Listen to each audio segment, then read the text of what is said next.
ఆంధ్రప్రదేశ్ రాష్ట్ర ప్రజలకి స్వతంత్రం పోయి 2.5 మాసాలు అయింది. ఎందుకంటే వాస్తవానికి ప్రజా తీర్పుని అంగీకరించాల్సినటువంటి పరిస్థితి ప్రజాస్వామ్యంలో ఉన్నటువంటి ప్రతి ఒక్క వ్యక్తి మీద ఉన్నప్పటికీ గడిచినటువంటి 2.5 మాసాలుగా జరుగుతున్నటువంటి పరిస్థితుల రాష్ట్రంలో మనం చూసిన తర్వాత అసలు ఈ రాష్ట్రంలో ప్రజలకు స్వతంత్రం ఉందా లేదా అనేటువంటి పరిస్థితులు కనబడతా ఉన్నాయి. దాదాపు 30 మంది పైచిలకు వైఎస్ఆర్ కాంగ్రెస్ పార్టీ కార్యకర్తలని నాయకుల్ని హత్య చేసినటువంటి పరిస్థితులు, దాదాపు 500 పైచిలకు దౌర్జన్యాలు,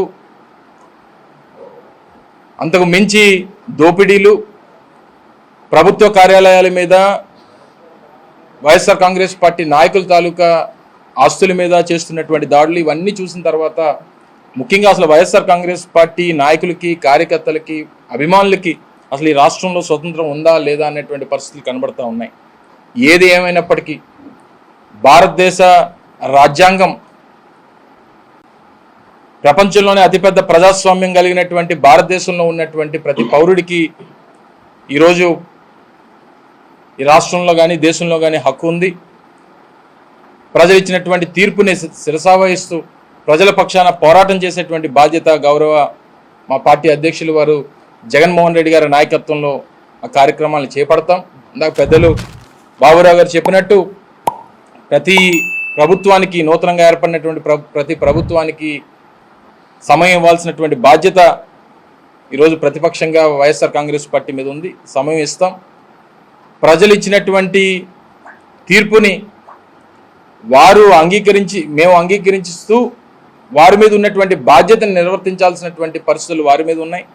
అనేక హామీలు ప్రజలకు ఇచ్చి ఈరోజు అసెంబ్లీ సాక్షిగా వారు చెప్తున్నటువంటి మాటలు చూస్తూ ఉన్నాం.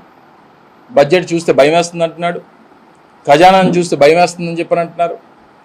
ఈ విషయాలన్నీ ఒక 40 సంవత్సరాల చరిత్ర కలిగినటువంటి రాజకీయ చరిత్ర ఉన్నది అని చెప్పుకునేటువంటి చంద్రబాబు నాయుడు గారు మరి ఎన్నికల ముందు కూడా ఇవన్నీ తెలిసి హామీలు ఇచ్చారా లేదా అనేటువంటిది కూడా వారు ప్రజలకు సమాధానం చెప్పాల్సినటువంటి అవసరం ఉంది. ఏదేమైనప్పటికీ రానటువంటి కాలంలో దేశ స్వతంత్రం కోసం, దేశం కోసం, దేశ భవిష్యత్తు కోసం, భావితరాలకి స్వతంత్రం తీసుకురావడం కోసం పోరాటం చేసినటువంటి ఎంతోమంది మహనీయుల్ని గుర్తు చేసుకోవాల్సినటువంటి బాధ్యత, వారి అడుగుజాడల్లో నడిచేటువంటి బాధ్యత, వారి ఆశయాల కోసం పనిచేసేటువంటి బాధ్యత ముఖ్యంగా వైఎస్ఆర్ కాంగ్రెస్ పార్టీ పెద్దలు జగన్మోహన్ రెడ్డి గారి నాయకత్వంలో ఈ రాష్ట్రంలో వైఎస్ఆర్ కాంగ్రెస్ పార్టీ శ్రేణులందరూ కూడా పనిచేస్తామని చెప్పి కూడా ఈ సందర్భంగా మరొకసారి మీ అందరికీ తెలియజేసుకుంటూ, స్వతంత్రం తీసుకొచ్చుకోవడం ఎంత కష్టతరమైందో అదే స్వతంత్రం నిలబెట్టుకోవడం కూడా అంతే కష్టతరమైంది.